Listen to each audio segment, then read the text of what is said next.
Welcome to another episode of Afterthoughts. I'm gonna keep going because we're recording this on video. We can't pause, we can't edit. It is like Saturday Night Live, but not live, or for Patreon hosts. So live to tape.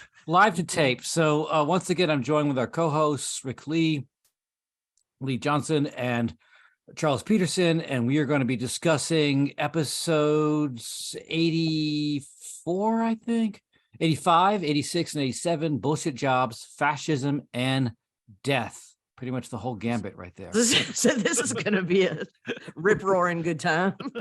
So hey, everybody, welcome to the beginning of the 21st century. So let's start with Bullshit Jobs. What does anyone have to say about that episode? So I want to just say that we got a really long email from one of our listeners who said that he was going under a pseudonym. So Eli, we know that's not your real name, but thank you for writing us. And it's kind of hard to summarize. It was very long, but he was sort of explaining that he works as a kind of middle administrator in higher education. And he just felt like that conversation really resonated with his experience. Yeah. And, you know, if I'm not mistaken, guys, I'm pretty sure that he did say, like, I 100% believe that my job is bullshit, yes, and that like nothing about the institution would change if my job disappeared tomorrow. But it was just really good. I mean, I had a lot of people personally tell me about their own experiences with bullshit jobs, but this one in particular, I thought was just a really nice feedback to get. And so I'm not going to read the whole thing, but I just wanted to ask Jason and Rick also about your responses to Eli's story. Well, I was heartened because I was prepared for us to get a lot of feedback from administrators saying, how dare you call my job a bullshit job? I do the important work. And like that Eli, the pseudonym, acknowledged that maybe not all administrators are in bullshit jobs. I think, for example, our dean of students is doing some really good work on behalf of our students and their mental health and their health care and so on. But to acknowledge that, yeah, by and large, the job of an administrator is to sit in committee meetings where you wish that your life were over. And Eli came close to expressing those sentiments, like, what the hell am I doing here? Mm-hmm. And so I really do appreciate it, and I'm glad we didn't get the other kind of feedback. If I really enjoyed the episode, as someone who's had, I think, a bullshit job, and that's one thing that I appreciate. I think Leigh brought that point up, the distinction between a shitty job and a bullshit job. Mm-hmm. And I think that's a really important thing, because I've had a shitty job, but what made me realize it wasn't bullshit is because the job served a real purpose in the world.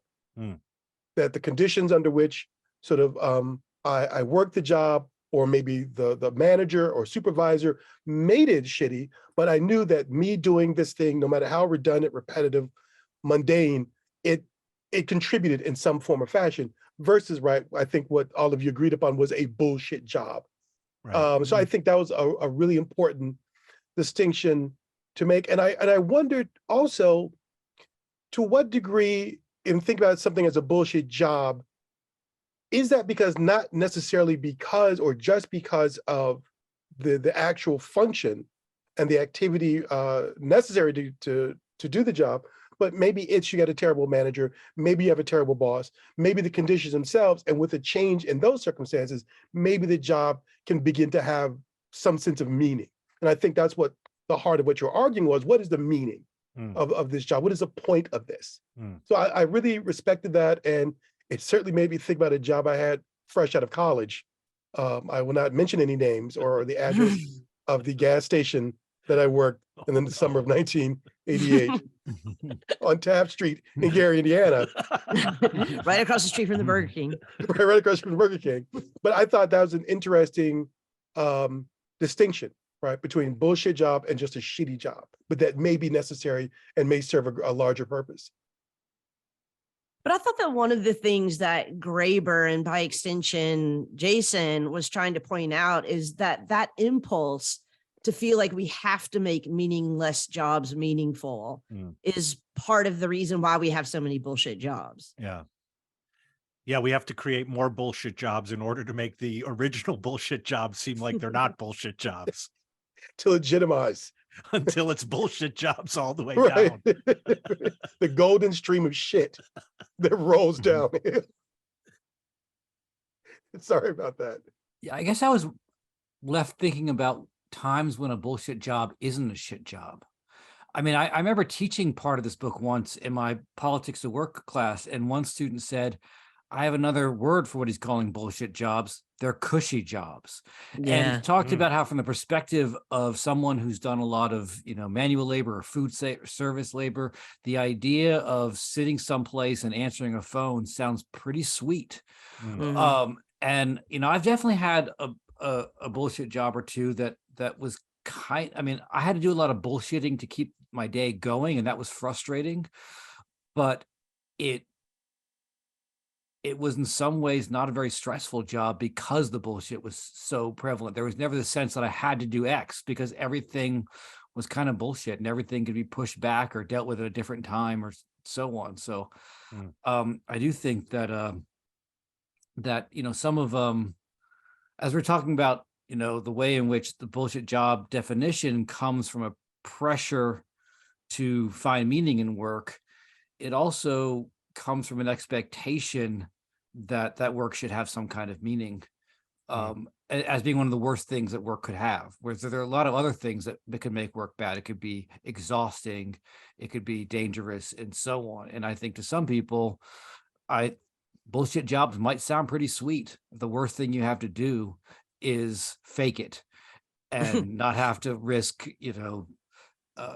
hurting yourself or exhausting yourself to the point where you can't even fake it. I think that's a really good point. And it never occurred to me, but I do think that we could definitely describe a lot of bullshit jobs as cushy jobs. But I mean, in some ways, I think I would prefer to have a job that was dangerous or physically exhausting over a job that was like fundamentally demoralizing. Yeah. Really? Yeah. Honestly, Really? yeah. I mean, I agree with that, but then I think, sitting in office versus, because I think based on. I don't want to be like a crab fisherman or anything. See, I mean, now- there's a so level now we're of getting like to brass physical tacks. exhaustion and danger that I'm beyond what I'm going to tolerate. So there's a clause in that statement. Yeah. So, because I think what I like about what Jason said was there's this inverse relationship. The shittier the job, maybe the more necessary and important it is, versus the cushy bullshit job. So we all agree that coal mining is a shitty job. Right. Right? It's a terrible job, but certainly at a particular point in human history, now that we determined that that's not a good thing that we did, but we realized that the ability to sort of extract coal from the earth, provide energy for like a growing civilization, that was really necessary. Right. Versus the aide de camp to some prime minister, right, of the British Parliament. That's a bullshit job, right? Versus the person in Newcastle that's actually making the world run for good or bad in the way that it's running. I got sucked into an internet listicle this past week, and the list was about X number of things we used to respect but no longer respect. And one of the entries on the list that I thought was really interesting and apropos to bullshit jobs is the bank manager. And what the description of why we no longer respect them really points to how the job of a bank manager has become bullshitified over time. There was a time when the bank manager used to have a real job and, do real things and was an important member in the community and so on. And now they're just like, their main role is both customer service and making all the lower level employees feel happy in their jobs and feel as if their jobs are meaningful. And that's the moment where the bank manager becomes bullshitified. And I can imagine that would eat away at your soul after a while, that you think not only what am I doing, but I'm not only not doing anything meaningful, but I'm also faking it and helping other people fake it and demanding that they capitulate to me and tell me every day how meaningful their jobs are and how being a bank teller fulfills their lives. I was a bank teller. It's not a life-fulfilling job. So an institutional fluffer would be considered Whoa. a bullshit job. Oh, wow. Look, bullshit isn't a title. I think we've already crossed the Rubicon in terms of the language on this episode. I mean, the bank manager is a really interesting example. I had a friend one time that said, like, all jobs in 25 years are either going to be people who are, basically making and engineering robots, or people who are babysitting robots. And it seems like that is what a bank teller does now, bank manager does now, is just kind of babysit the machines. Yeah. So, Yeah. Yeah, I think it's the faking it that makes the bullshit job really the bullshit, right? Right. It's not so much the loss of purpose, but the fact that you can't just, sit there and, read a book while you're supposedly on the clock. It's the faking it that, like I worked one summer in the mailroom of a law office, and there were often not much to do, and people could get away with, like, because they were constantly mailing back and forth briefs and cases and stuff, and so people would pretend to people would read these to pass the time, and you could always, if the boss came in, you could always pretend like you were looking to see who this went to or who the addressee was. But one day I decided this was bullshit. I decided to just take a book out. If I was going to sit here and read, I was going to read something I actually wanted to read, not some law case. And I got busted right away. So I had to, the whole point, the thing that made it terrible was that we were just sitting there. We had to make our sitting there look like it had some kind of purpose, that we were reading over important documents to find what the address on them or who they were supposed to go to. It was kind of unclear, but they were available to us. So we read them just to pass the time. And so I ended up reading weird case histories or other legal articles because there was nothing else to do. No, But we I had think to look that's like we're doing something. No, I think that's a great element of the bullshit job, when you have to pretend to look like you're doing something. I worked as temporary job when I lived in Los Angeles, and I was there to organize files for some computer programming company. And I had my own dark office by myself. I didn't interact with the rest of the full-time staff. I'd come in, I'd sit in this office by myself for 8 or 9 hours. And after the first week, I realized no one's checking on me. No one's looking to see what I'm doing. And so after lunch, I would take a nice long nap. And no cushy one job. It was it was soul draining, because I didn't think like Jason start bringing things in with me to read. But I realized that if someone walked in, that's it. If I have to pretend that I'm working, then ultimately I probably shouldn't be working this job. Yeah. If you have time to lead, you have time to clean. Yeah. Speaking of fascism. Nice. Good transition. So the next episode that we were going to talk about, I really feel bad about this, but I was unfortunately not there for this recording. But Jason and Rick had a really fascinating conversation with Alberto Toscano about fascism. So let me maybe go back to you guys first, since you were there in the trenches with him. Jason, what are your afterthoughts about that? Yeah, I mean, I think two things that came out of that discussion, which were really helpful for me and clarified some sense of what's at stake in discussing fascism, were Alberto's discussion of fascism being very distinct from like totalitarianism, having a great deal of license for the sort of middle managers of the different people who had control over other people. So license and the pleasure aspect. And this license came with a dimension of pleasure that in some sense, I think that was something he was really trying to underscore in his discussion of fascism, that I think is really helpful for making sense of why the concept is relevant today, and why it's distinct from sort of, images we might have of the past of something like totalitarianism, whatever that is supposed to mean. Yeah, and I think for me, more so maybe in listening back than when we were having the conversation, was that Trump is constantly referred to as a fascist, and probably is, but I was struck by, and this plays right off of what Jason just said, not in the way that I think we're constantly looking. So I think people tend to call him a fascist because there is a kind of cult of personality and there is a kind of authoritarian streak there. But I think he's actually a fascist in precisely this kind of organization and network of control that he wanted to spread throughout society.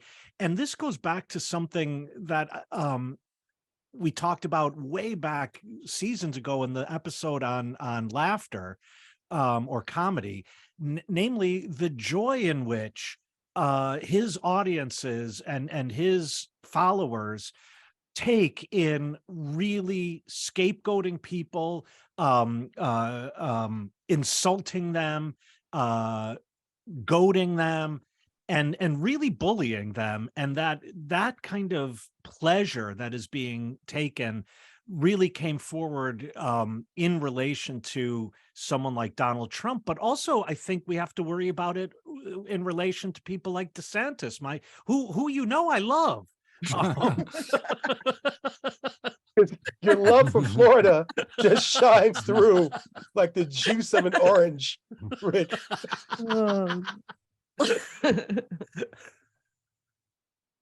No, I agree with that. I was shocked to hear that Rick would actually engage in an episode about the state of Florida. But I think, Rick, your point, and I thought this was a fine point, sort of the marbling of control throughout every aspect, right, of civil society, is really that earmark of it. And I would, not to create a top 10 American fascist list, but where Trump sort of plays the fascists in a certain sort of way and engages the humor, DeSantis is actually actualizing it if we look at the various laws and policies that are being erected with complete and total, right, support by the Florida state legislature. Yeah. Right. This is a real fascist state that's being constructed. And I think the ability to manipulate the various devices and mechanics, right, of civil control are really the earmarks of that. Of course, with the maintenance of sort of a threatening other, the venting of the spleen of supporters, right? DeSantis becomes an instrument for the vengeance, and their joy comes from that, as opposed to the joy that the performativity that I think Trump is able to give. But I think DeSantis is an amazing example of what that looks like within the American context. Yeah, what a fascist who has some capabilities looks like, rather than an incompetent fascist. I mean, I think that was such a fascinating conversation that you three had. For me, I mean, and maybe this was the most obvious point, but just I was glad to see it sort of thematized in the episode, was Alberto's argument that we've got to rethink fascism, that there are limits to these kind of historical analogies. And I think that he pointed out many of those disanalogous moments quite well. And it was really helpful just to kind of hear him work through that. It also made me wonder afterwards, though, whether or not we also have to rethink anti-fascism, that we might also still be relying a little bit too heavily on kind of historical models of anti-fascism. And maybe it just needs to look really differently now. I mean, we certainly can't fight DeSantis like, people fought, Hitler, right? Or, you know what I'm saying? Mussolini. Right. Yeah. No, and that kind of like organized semi-armed resistance is an anti-fascism built on that model that you're talking about, Leigh. And I wonder if it's not doomed to failure because the fascism is different. Yeah. And one thing just following from that I really appreciated about Alberto, and not just our conversation, but the work he's been doing on fascism, is to point out that Hitler is not Mussolini, is not DeSantis. is not DeSantis. Franco was where I was going, but yeah, let's go right to DeSantis. You say tomato, I say DeSantis. Generalissimo Franco, he's still dead, isn't he? Yeah, he's still dead. Yeah. Sorry, little early 70s SNL joke right there. But we interrupted your point. Is that Sorry. all fascists are not this? Not all fascists was your point, right? Hashtag not all fascists. Right. Well, but, and I also thought, can I just say, I don't want that to be the takeaway from what I just said. Not all fascists are the same, but they are equally fascist and therefore rat bastards. But I did appreciate the point about the ways in which this sort of level of control on the part, but this sort of leeway as well. And what fascinates me about the whole conversation is the recognition about the ways in which violence is shared with, right, with non-governmental or non-state actors. And they're given that leeway. I think that the term was, this is the goal. Get it done however you want to get it done. Right. Right, however you want to do it. So, the goal is to maintain sort of white supremacist control over Black people in Mississippi in 1936. I don't care how you do it.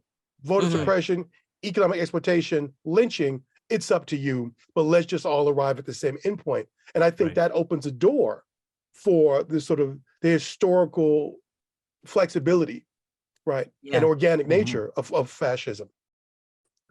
Yeah, I think that also changes what it means to be anti-fascist, because I think that as long as the same objectives are being met by different means, it becomes possible people who are opposed to this get bogged down onto like who is worse. Like, right, this is the perpetual Trump versus DeSantis, who is worse. And the real point would be like, well, they're both terrible and they're both utilizing different sorts of means. I mean, in some sense, I think, Trump has this tendency towards the mob as his kind of preferred way of acting, whereas DeSantis will use things like his control over the state university system in Florida, and which I think is another interesting thing about fascism, is that to some extent it moves through a kind of disregard for what the supposed established limits of a kind of power were, and tries to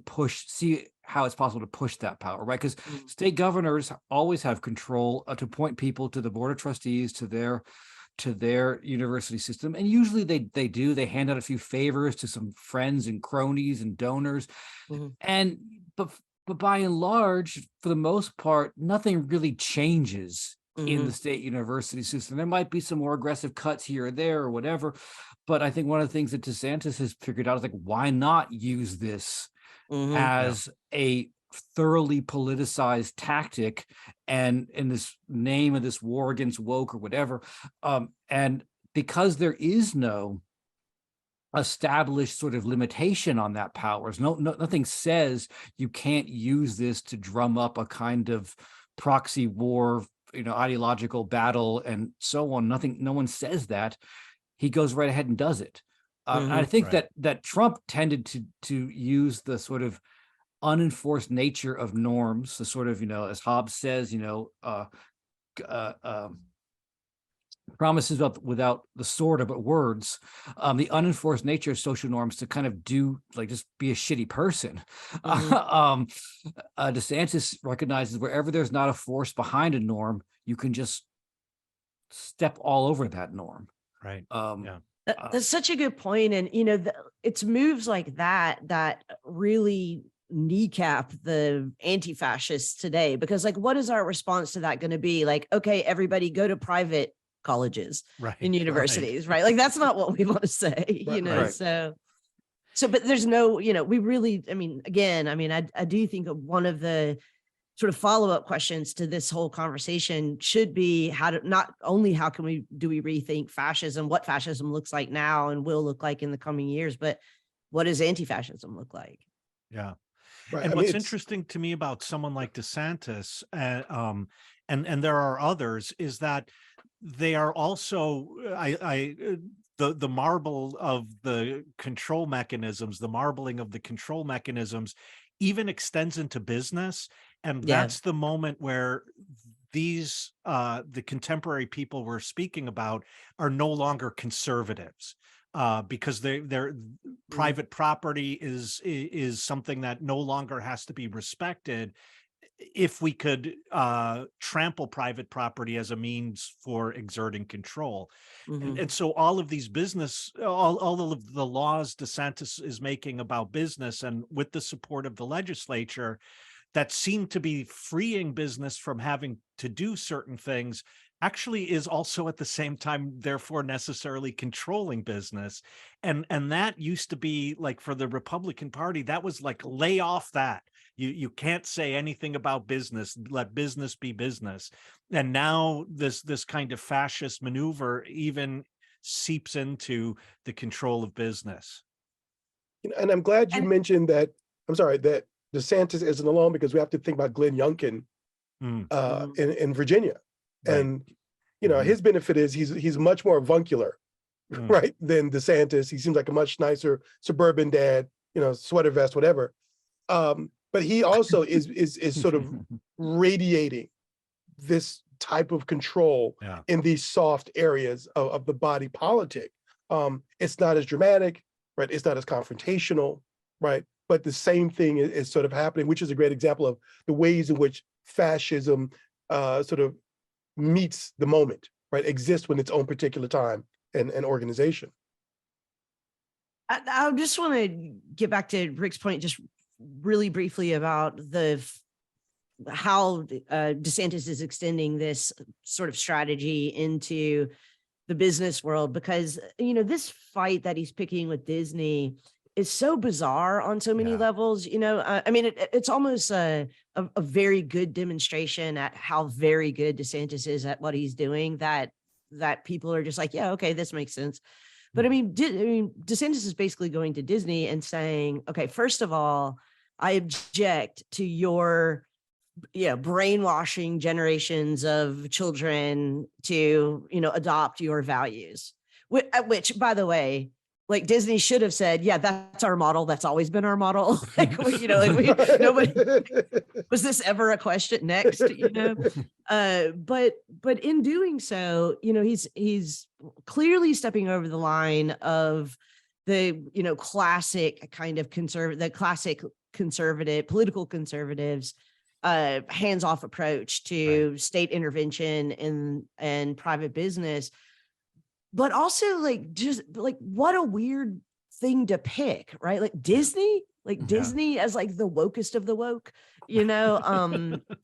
I mean, here in Tennessee, Governor Bill Leigh and our state legislature is at least picking, I mean, to me, like reasonable targets. Like, we've just recently banned public drag shows. Okay, drag queens. Okay, I can see right here, but Disney, I don't know. Right. Yeah. Well, I mean, it's the same audience that's angry that the remake of The Little Mermaid, the central character is a Black woman. Right? Yeah. It's the same crowd that was angry at the fact that in the Marvel Thor movie, you had a multicultural, multiracial sort of pantheon of Norse gods. So, I mean, it's not random. He knows the crowd. I mean, his greatest talent is knowing the hatred of his constituency and being able to effectively aim his gun at those targets. But I think, to Leigh's point, Disney wouldn't be a multi-billion-dollar industry if there weren't a lot of MAGA hat wearing, conservatives walking into those parks, by the hundreds of thousands each year, and watching the movies and buying all the, the Disney Bibelo and so on. And then secondly, we had this conversation before we started recording, but it's not as if Disney has been woke for 70 years. I mean, if Disney is woke at all, they just woke up. It's like 7 a.m. Right. But let's not forget Scrooge McDuck. Right. Yeah, right. But I think here's an interesting point. I think it may be elemental to fascism. the marbling of, the seeding of, the gradual controlling of, the goal is to turn a minority voice into the majority voice. Right. Right. So now we have all these MAGA people who've walked into Disney World and Disneyland and consumed 70, 80 years worth of product, but every day there's going to be sort of that group is going to increase and they're going to expand, and they no longer will be sort of the minority voice in the crowd, but now they will become the crowd itself. And seizing control of state sort of mechanisms is the best way to do that. Yeah, no, my point was just really that this fight between DeSantis and Disney is actually evidence of how effective he is at blurring the as Jason was saying, the kind of extent to which power can be exercised and in what way. I mean, to me, it seems like the fact that we can get so many, people on the right angry at Disney it should be bizarre, right? And I mean, and like it's just like it should be bizarre that we can get so many people on the right against student loan forgiveness. I mean, like, it just makes no sense. But these just become examples of how effective this strategy has been, and how like how it just keeps creeping further and further out. Right. And it also makes, as you're saying, it makes sort of anti-fascism difficult, because right now we are caught between, on the one hand, corporations like Disney that are committed to a certain kind of universalization in that they want everyone's money. And because of that, they're willing to have, a Pride Week, and they're willing to make, Wakanda Forever and everything else on the one hand, and then politicians like DeSantis who are committed to using the state to enforce as Charles was saying, a minority point of view of a kind of a political minority kind of view of this sort of aggrieved kind of sense of, MAGA sort of frustration. So we have, corporations that in some sense appear to be more universal in their aspirations, because they just see everyone has money and everyone could work for them, and that's what they want. And then the state, which sees itself as becoming the voice of a particular aggrieved kind of group. And between Disney and DeSantis, I don't want to I want to treat this like in old Godzilla movies when the two big monsters fight. Just let them fight and step out of the way. I don't want to be on either of their side. Yeah, but a lot of us get crushed in those movies. Yeah, exactly. Yeah, I'm just a guy in the office building who gets killed because of Godzilla's tail sweeps through the 4th to the 17th floor. Well, speaking of death, Leave another segue. Woo-hoo, you're on keeping fire. this train moving, guys. So the third and last episode that we're going to reconsider today was our episode on death. So who wants to start?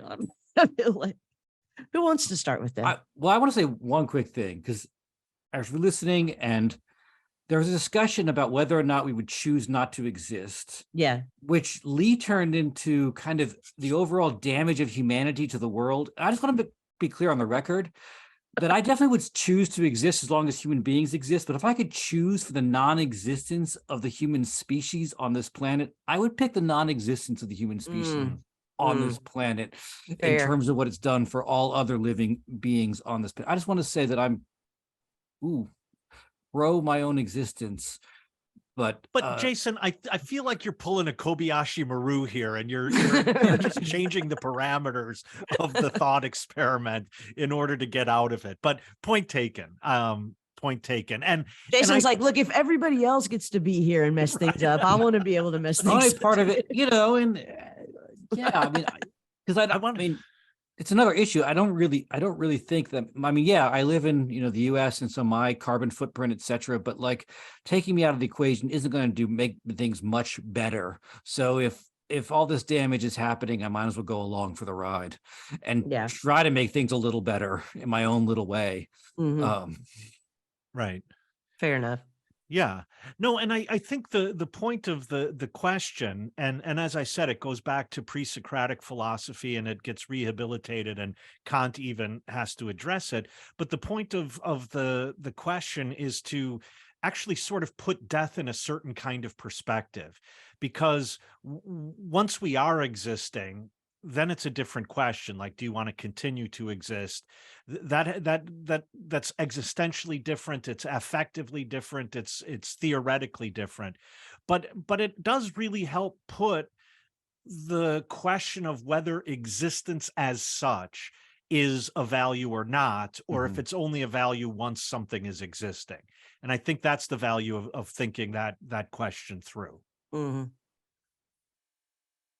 So this was not something that we mentioned in the episode, but it occurred to me afterwards that I had made a note to myself to want to bring this up, and I didn't.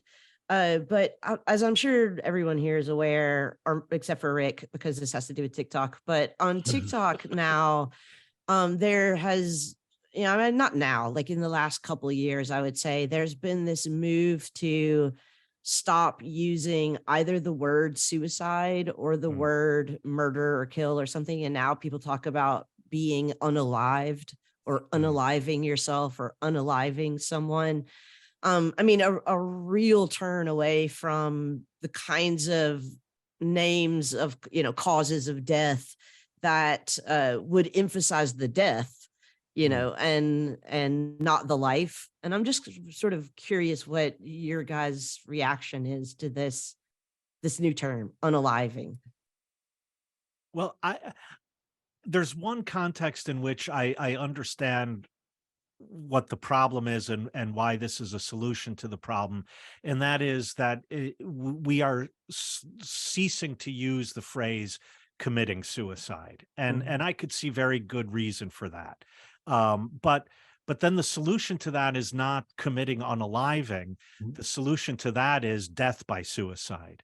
And to sort of just not make it such an individual decision by, an isolated liberal political subject doing a liberal moral act, and that is, it turns out to be evil from a certain moral position, and so on.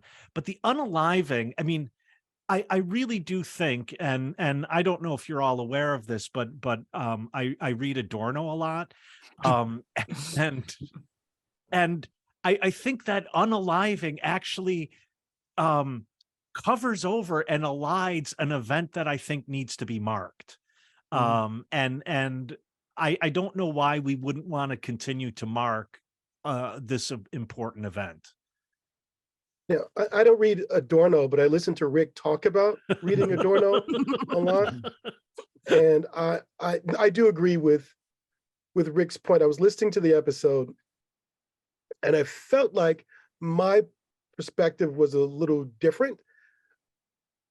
What is death, which was the fundamental question of the episode, it's transition.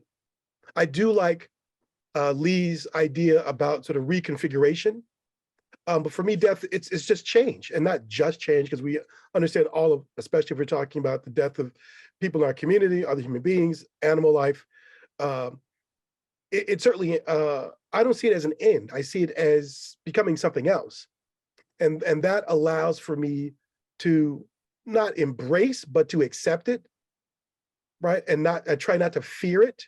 And I try not to fear it. I just feel like, well, this being or this circumstance or this event is transitioning to something else. And now the world changes and becomes something else. So for me, fundamentally, I embrace sort of death as possibility, the ultimate possibility, if you will. But it's not an end. I don't know what happens after one sort of comes to a physical death. I hope that your consciousness just winks out, right? The idea of reincarnation is not super fun idea for me, and I agree with Rick's sort of ethical view of, if you're only a good person because you think that will put you in God's good graces, so you get sort of like the bullshit job in heaven. Then I think that's just ethically problematic. So I just think about it all as a transition. And so unaliving, first of all, in terms of just the uses of language is really the most awkward, unpoetic. It's just bad language. Yeah. But I think it's important that we do recognize that people have transitioned in a particular way. And I think we have to accept and embrace that, because this is a part of, right, the life. Death is a part of the life that we live. And people make the decision, make the sort of Camus sort of answer his question in terms of whether or not they want to live. And I think we have to respect that, out of respect for the person that we knew before they decided to make that decision. But that notion that death is a transition goes back to a point that Leigh made a couple of times during the episode, namely that what is remarkable in my body ceasing to function isn't the more remarkable thing if my consciousness ceases to function. And that can happen, as we all know, well before my body is going to cease to function. And that, I think, is terrifying. It's terrifying to me to think that, you know, this flesh sack is going to be going on without me. And so that would be, for me, a real death, is the moment I lose consciousness, rather than, you know, my heart stops pumping, or, you know, whatever. Yeah, I mean, I think as we get, as life extension gets, human life extension gets longer and longer, and as medical care gets more and more expensive and available to fewer and fewer, I think that we're going to very soon have to start having more collective conversations about the right to death, right? But I think that we can't have those because, at least at the current moment, we're, governed by people with a almost like myopic focus on the right to life, and so that's so much so that we can't even talk about the right to death. But it is increasingly the case that more and more Americans are, becoming caretakers, and are actually having to experience like how not only financially devastating, but personally, psychologically, emotionally devastating, not having any kind of say over what the end looks like is. Yeah. Well, I mean, I'll just say again, like I said before, I mean, I'd much rather have a death that comes too early than a death that comes too late. I mean, I think what is really deeply problematic is that, as a culture as a whole, and I think I've mentioned this before in previous conversations, that we have a society that is rapidly afraid of death. Rapidly so. And I've argued this, and I think through the various attempts to maintain a youthful demeanor, whether it's sort of the overemphasis on exercise beyond healthiness, but a certain appearance, or it's plastic surgery, or it's Viagra, right? So this completely informs the way in which we think about, right, what it means to die, and how we as individuals and as communities can relate to the passing or the transitioning of someone. So first, I'm not sure how Viagra fit in with that list of things there. Le petit mort. But just a very quick anecdote.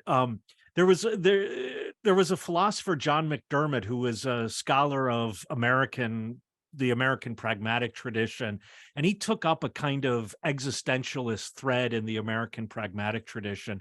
And he was once giving a paper at Penn State, and one of my colleagues had a reception at his house after the talk, and I pull up with my then wife, and he's outside smoking a pipe. And I introduced my then wife to him, and said, "Why don't you go in? I'll smoke with John." And so I lit a cigarette, and he turns to me and he said, "Can you believe they won't let me smoke in there?"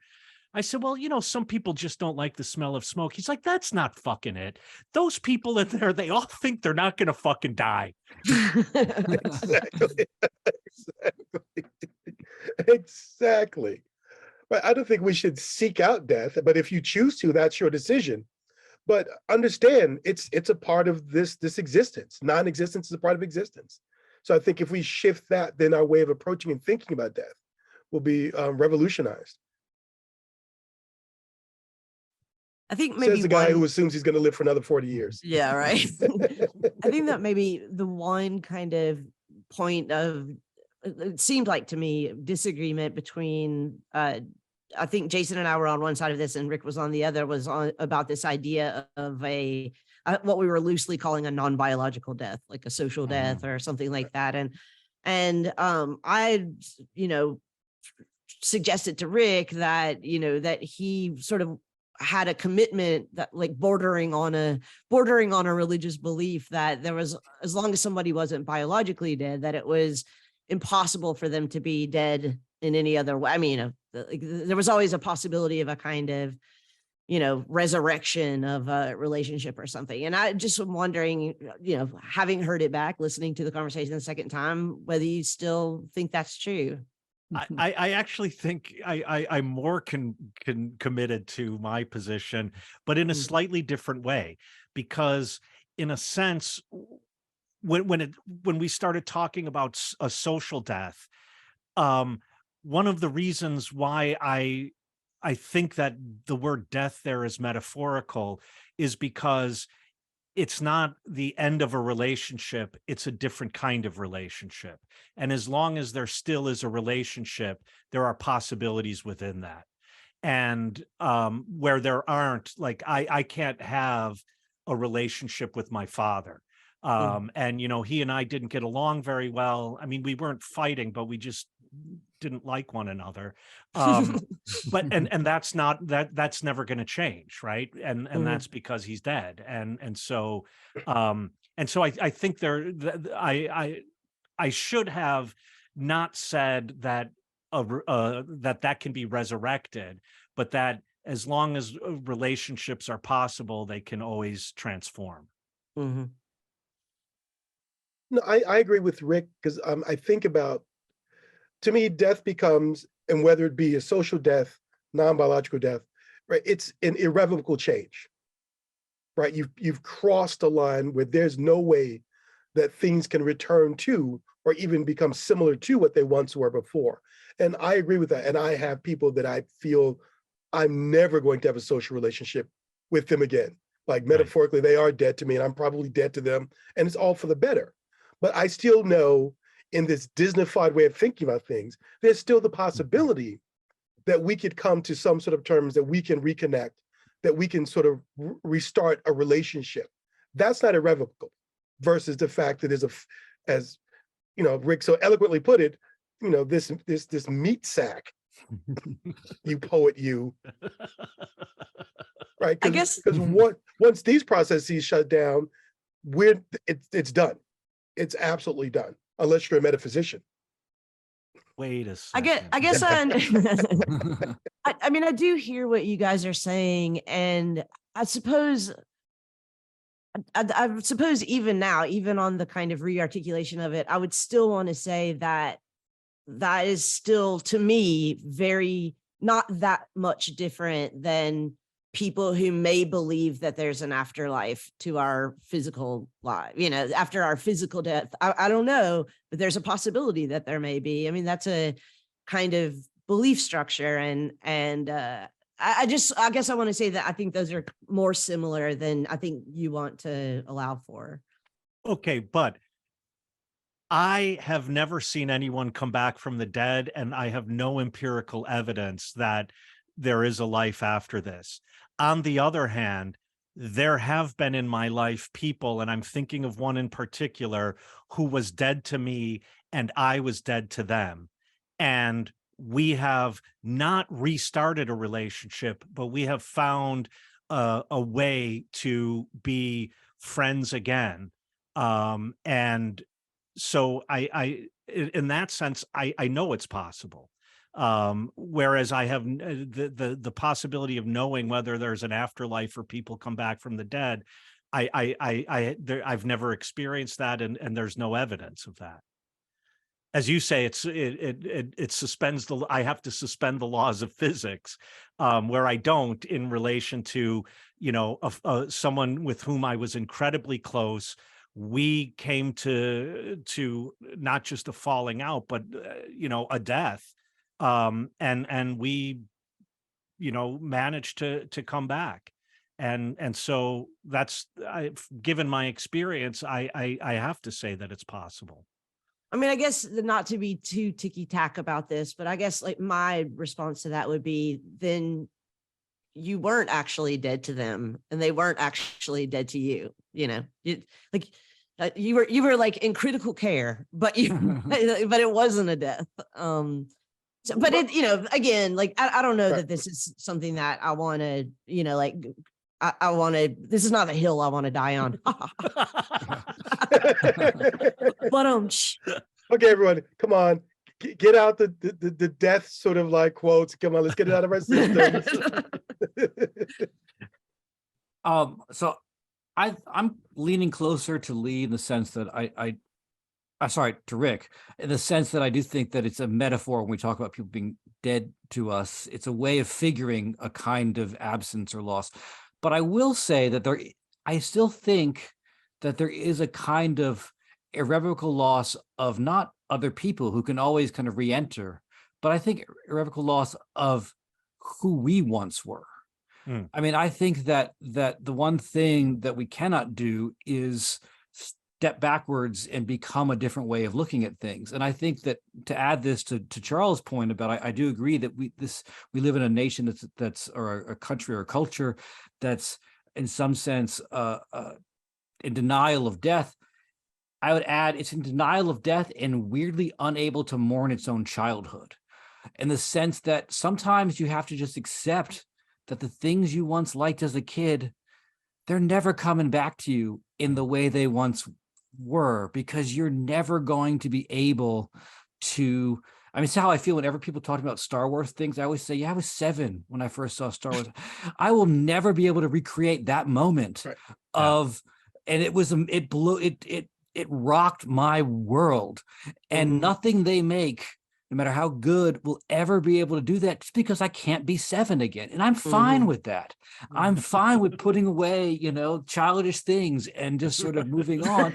But it seems to me that so many people in my generation and our age are unable to do that. And they're trying to keep revitalizing the corpse of their own childhood, just like hitting it again with the paddles with another reboot.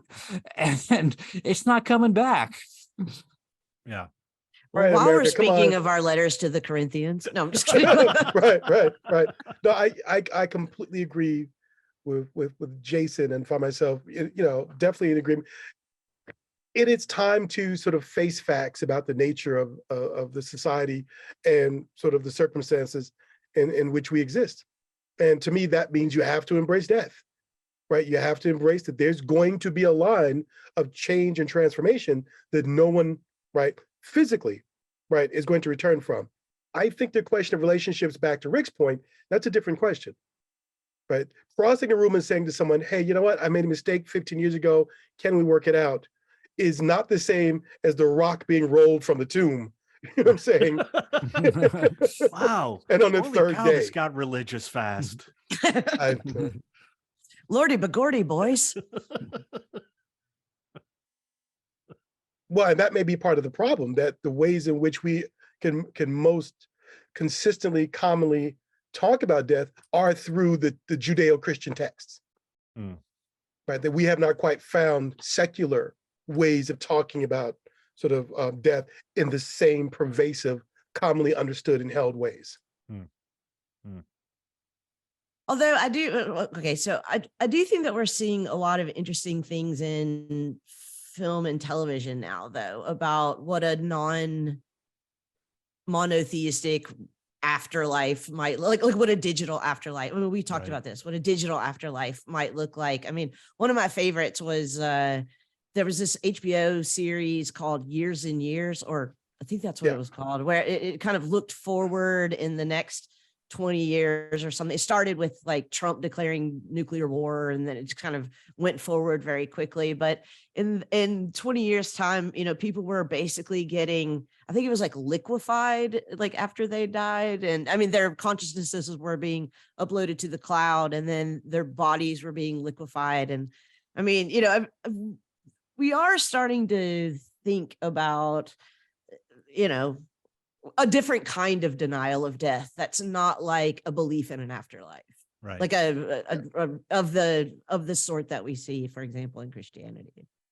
Yeah, it's a never-ending summer of living that I think people are shooting for. And I think that was the Emma Thompson. It was set in Great Britain. It's kind of a Britain under a fascist state, years and years. Yeah, I remember that. So but that's always been my argument about these various sort of biomedical ways of trying to improve, right, or extend life. It's like, look, you're 95 years old. I don't think that tummy tuck is really what your concern should be right now. You know. Talking to you, Jane Fonda. But so Leigh, you raised the notion of the denial of death, which we talked about just a little bit in the episode. And there's something in listening back to it I wish I had said, and that is that there are a lot of besides Becker, there are a lot of other thinkers, Marx being one of them, who want to point out to real material problems that emerge from the denial of death, precisely in the form of a resurrection or a reincarnation. Namely, it has two effects. One is that we will put up with an awful lot of injustices done if we think there's going to be, we're all going to be having bullshit It's all in jobs. God's plan. Right. And we're all going to be having bullshit jobs in heaven for all eternity after this. So we're willing to accept those in relation to us, or life becomes cheap and we're more willing and able to perpetrate those injustices on others. And this links up death and fascism, which that's a long connection that a number of thinkers have drawn together. And so I just did want to say that, I kind of poo-pooed this issue of the denial of death and so on, but there are some very important reasons to look at what are the consequences of a culture that denies death. Well, guys, this has been a great conversation. Yeah, I love certainly it. a cherry one. We've been raging against the dying of the light together. And now I think it's time for Rick to give us a commercial. Did you ever think, how is this podcast made? Did it ever occur to you, where do those bits live? If you have thought of any of these things, you might consider sponsoring this podcast on their Patreon page. That's patreon.com/hotelbarsessions. We have many levels at which you could support us and keep us alive, keep our bits alive, and keep our bits flowing. We really appreciate your help, and we thank those who are already keeping us alive, not in the life support kind of way, but in enriching and enlivening our very existence. So thank you, patrons. And for those of you who are not, please consider keeping us alive. Or we will unalive you. Oh my God. Damn. Damn. Ooh, you See, this is why I never get booked for my commercials that I audition for. Oh, but Leigh, that's one reason why using unaliving, like you can't say that joke unalived. True. Also a good point. Yeah. All right, guys, this has been great. And listeners, definitely stick around. We've got more great episodes coming up. We're going to be talking about Chat GPT. We're going to be talking about the allegory of the cave and late capitalism. So it's looking happier towards the end of the season. Oh, I think capitalism is just getting started. Yeah. Bye, guys. See y'all. Take care.